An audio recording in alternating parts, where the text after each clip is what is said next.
월요일 코너입니다. 한 주간의 여론조사 결과를 알아보는 시간, 이택수의 여론, 리얼미터 이택수 대표 나오셨습니다. 어서 오십시오. 네, 안녕하세요. 제가 이택수 대표를 꽤 오래 봤잖아요, 매주. 네. 오늘이 가장 긴장된 얼굴로 오셨어요. 아, 그래요? 그러니까 정말 정신없으신 제가 포커페이스인데 들켰네요. 요즘 참 여론조사를 둘러싼 여러 가지 잡음도 많고 실제로 바쁘기도 하고 정신없으시죠? 그렇죠. 제가 그래서 궁금한 거 두 가지를 먼저 질문하고 갈게요. 첫 번째 뭐냐면 이틀 후면 대선 후보 등록입니다. 토요일, 일요일 여러분 양일간이 대선 후보 등록일인데 이런 얘기가 있어요. 후보 등록일 그날의 지지율이 끝까지 간다. 결국 그 후보 등록일 날 1등했던 여론조사 1등했던 사람이 대통령 된다. 이 속설이 진짜입니까? 그렇습니다. 후보 등록 그래요?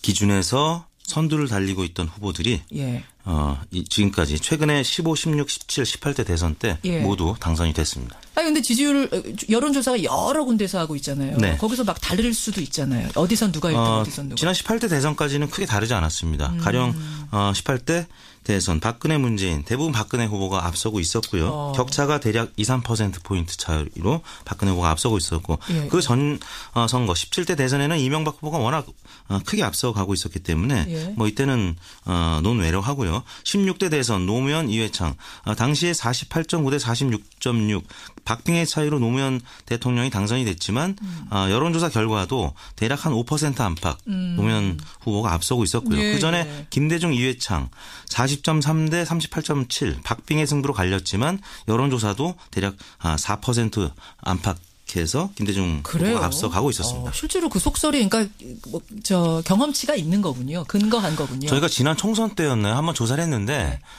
대략 한 달 전쯤에 절반이 다 정하고 그다음에 후보 등록할 쯤에 또 한 30%가 정해서 이 즈음에는 한 20%의 부동층이 있는데 부동층들도 마음속에는 어느 정도 다 정한 상태에서 답변만 좀 유보할 뿐 크게 후보 지지율의 변동은 없었던 것으로 그럼 알고 있습니다. 올해도 그런 현상이 재현될 거라고 보세요? 아니면 올해 양상은 좀 다릅니까?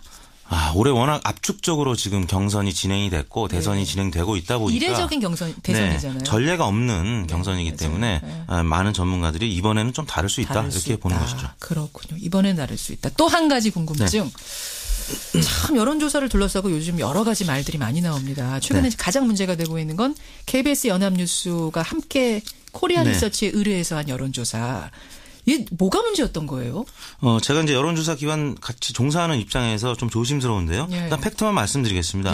여론조사 심의원회 홈페이지에 등록된 자료를 보면 무선 전화 면접 조사의 경우에 지난 3월 달 조사에서는 국번 체계가 8,000개를 활용을 해서 12만 개의 표집 틀을 활용을 했는데 12만 개의 표집 중에 이제 막 무작위로 막 돌려서 하는 거죠. 그렇죠. 그래서 최종적으로 이제 뭐 1,000명이나 2,000명 정도를 응답을 받는 건데 지난 3월 달에는 그렇게 했는데요. 이번 4월 달 조사에서는 60개 국번만 썼고 표집 틀도 지난번에 12만 개였는데 이번에 3만 개. 대폭 줄어든 상황이고. 표집 틀이라는 게 그러니까 쉽게 말하면 전화번호. 그렇습니다. RDD이기 때문에 이 중에는 뭐 결번도 있고 팩스 번호도 있고 여러 가지 비적격 번호가 있는데요. 지난번에는 12만 개 전화번호 중에서 돌렸는데 이번에는 3만 개. 무엇보다 의아한 것은 국번 체계가 당시에는 8,031개였는데 이번엔 60개. 국번 체계라 하면 010으로 시작한 그 다음 네 자리입니다. 그 다음 네 자리 국번을 60개만 썼습니다. 보통은 8,000개 안팎을 쓰거든요. 보통은 그렇게 써야 되는데. 그래서 물어봤더니 코리아 리서치에서는 3번 콜백을 했다. 이 접촉률을 좀 높이기 위해서 좀 이번에는 체계를 좀 발전시킨 것이다라고 하는데 이 문제를 공론화시킨 아이오와 대학교 김재관 교수는 이해가 가지 않는다. 이해가 가지 않는다. 그러면서 어떤 의혹을 제기하는 거예요? 그럼 무슨 말이에요? 도대체? 아마도 3월이나 2월 달에 조사한 응답자들이 대거 포함된 것이 아닌가. 일종의 패널 조사 아니겠느냐. 한 번 응답하고 또 두 번 응답하고 이렇게 반복 응답하는 경우에는 특정 정파로 좀 쏠릴 가능성이 있거든요. 그러니까 쉽게 말해서 3월에 전화 돌렸을 때 응답해줬던 사람들. 그 사람들을 대거 중심으로 해서 여론조사를 다시 한 게 아니냐라는 의혹 제기. 그렇게 의혹 제기를 하고 있고요.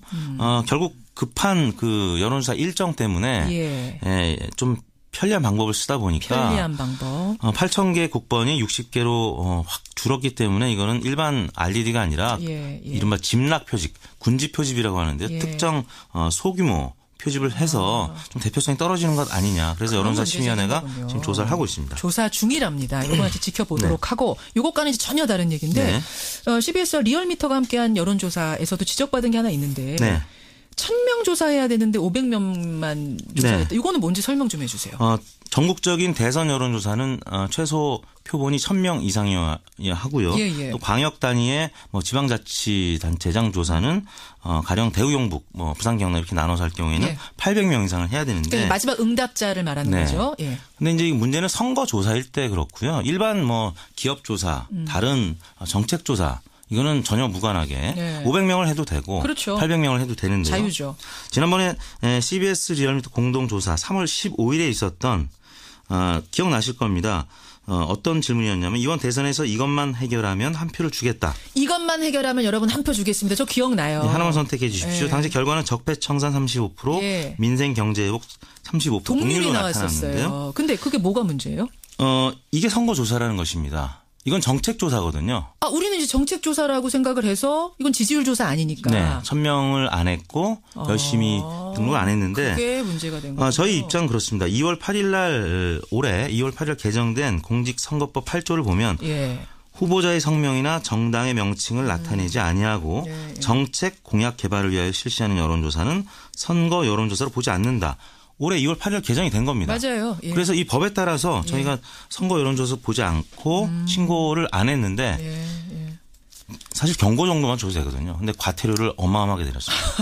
이게 뭡니까? 그래서 이거는 결국에는 소송으로 갈 수밖에 없는 상황이라서 법원의 판결을 기다리고 있습니다. 오늘 얼굴이 어두우신 이유가 있었군요. 이 대표님. 제가 한 2주 전부터 기침이 심했던 이유가 바로 그거였습니다. 스트레스가 이거였습니다. 그러니까 지지율 관련된 조사 전혀 아니었다는 거 확실하게 말씀을 드리고 정책 조사였다는 거. 자, 이제 본론 갑니다. 이번 주 리얼미터의 그 지지율은 어떻게 변화가 좀 있었습니까? 어땠습니까? 저희 사실은 정확하게 얘기하면 6자 구도인데요. 김종인 후보가 사퇴를 해서 무의미해졌고 지지율도 워낙 약했기 때문에. 잠깐만요. 김종인 전 대표가 여러분 어제 불출마 선언했어요. 알고 계시죠? 불출마. 일주일 만에 중도 포기했습니다. 그래서 이제 김종인 대표 빠졌고요.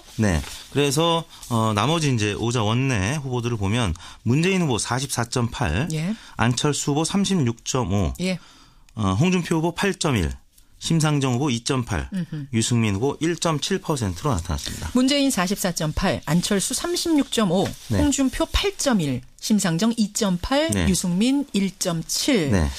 변화 지난주와 비교하면 어떻습니까? 추이를 보는 게 중요합니다. 문재인 후보도 소폭 올랐습니다. 42.2에서 2.6%포인트 올랐고요. 안철수 후보도 2.4%포인트 올라서 두 후보 비슷한 폭으로 올랐는데. 올랐어요. 둘 다. 계속 두 번의 격차가 최근에 막 줄어들었었죠. 왜냐하면 구도가 10여 명의 후보에서 각 당의 경선이 끝나면서 오자 구도로 압축되면서 안철수 후보가 많이 올랐는데 이번 주에는 안철수 후보와 문재인 후보의 지지율 격차가 좁혀지던 것이 지금 멈춰선 그런 상황입니다. 그렇군요. 자, 변화는 그렇고. 그러면 양자 구도 보죠. 지금 이제 양자 구도가 이미 굳혀졌기 때문에 이 조사를 할 수밖에 없는 상황입니다. 문재인, 안철수 두 명만 놓고 하는 조사 결과 어떻게 나왔습니까? 문재인 49.0, 안철수 41.1. 잠깐만요. 대략 8%포인트 격차로 나타났습니다. 다시 볼게요. 문재인 49.0, 안철수 41.1이 나왔군요. 여기 조사에서는. 어떻게 해석하세요? 저희가 지난주 조사랑 비교해도 격차가 크게 변화가 없었고요. 지금 다른 조사 기관들의 경우에는 이제 지난번에도 한번 지적을 했지만 이름만 호명했는데 저희 같은 경우는 더불어민주당과 정의당의 연대 단일 후보 문재인, 국민의당과 자유한국당, 바른정당의 단일 후보 안철수 이런 식으로 설명을 해줬기 때문에 좀 격차가 있어 보이고요. KBS 코리아 리서치는 이와 또 반대였죠. 안철수 후보가 많이 앞서는 결과가 나타났었는데 조사의 결과 차이가 결국 유무선 비율 또 전화 면접이냐 ARS냐 또 두 방식을 혼용을 했느냐 등등에 따라서 조사 결과가 조금 다르게 나타나고 있습니다. 그래요. 그러면 지금 리얼미터 같은 경우에 조사를 어떻게 유무선 비율 어떻게 하신 거예요? 유선 10%, 무선 90%를 썼고요. 유선 10, 무선 그러니까 휴대폰이 90. 네. 한국갤럽 같은 경우 무선이 86%. 예. 리서치앤리서치도 비슷한 수준이고요. 예. 한국사회론연구소도 비슷합니다. 다만 KBS 조사, 조선일보 조사, 예. YTN 조사, 중앙일보 조사, 또 한국일보 조사 등은 유선 틀이 뭐 30%, 40% 뭐 이 정도 50% 이 정도까지 나타나는데요. 지금 기준으로 보면 유선이 30% 미만인 조사, 그러니까 무선이 70% 이상인 조사에서는 대체로 문이 높게 나오고 무선이 그러니까 휴대폰으로 돌릴 때는 문이 높게 나오고 70% 이상인 경우 무선이 그리고 반면에 무선이 70% 이하인 경우에는 안철수 후보가 높게 또 나오고. 상대적으로 경쟁력이 있는 것으로 나오기 때문에 유무선 비율이 중요한데 이게 어느 것이 정답인지는 알 수가 없습니다. 왜냐하면 어느 계층이 또 투표를 더 많이 할지는 지금 상황에서 알 수가 없기 때문에. 그럼 무선 전화 쪽은 젊은 층이라고 많이 보는 거예요? 무선 전화에 응답하는 층은? 젊은 층이 이제 무선 전화에 그래도 응답을 더 많이 하겠죠. 유선은 이제 집에 있는 사람들이니까 아무래도 연세가 있으신 분들 혹은 뭐 주부층 이렇게 보는 겁니까? 해석을? 그렇죠. 그리고 집에 유선 전화가 있어도 젊은 층이 요즘 잘 안 받고요. 본인들이 받는 경우가 많습니다. 부모님들이 받으니까 그런 식으로 해석이 되는 거군요. 그러니까 여러분 여론조사 보실 때요. 유무선 비중 한번 보세요. 이렇게 해서 이런 결과가 나왔구나. 요것까지 더불어서 해석을 하면 나름대로 해석 방법이 생기겠네요. 그리고 이제 전화 면접과 자동응답의 비율도 중요한데 전화 면접 조사의 경우에는 지금 샤이 보수 표심 때문에 홍준표, 유승민 후보의 지지율이 상대적으로 낮게 나타납니다. 그렇기 때문에 문재인 후보 지지율은 전화 면접이나 ARS나 비슷하게 나오는데 홍준표, 유승민이 낮기 때문에 전화 면접에서는 안철수 후보 지지율이 상대적으로 높게 나옵니다. 그것도 감안해서. 어떻게 조사하셨어요? 네, 이번 조사는 저희가 4월 10일부터 12일까지 3일 동안 전국 19세 유권자 15,518명의 통화를 시도해서 최종 1,525명이 응답을 완료했고요. 응답률은 9.8%.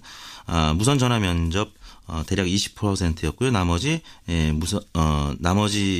자동 응답 혼용 방식 80%였고요.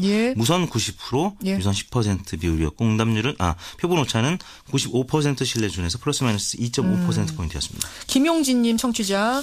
제가 어제 리얼미터 조사 참여했습니다. 설문도 좋았습니다. 감사합니다. 고맙습니다, 김용진님. 이택 대표님 고생하셨어요. 네, 감사합니다.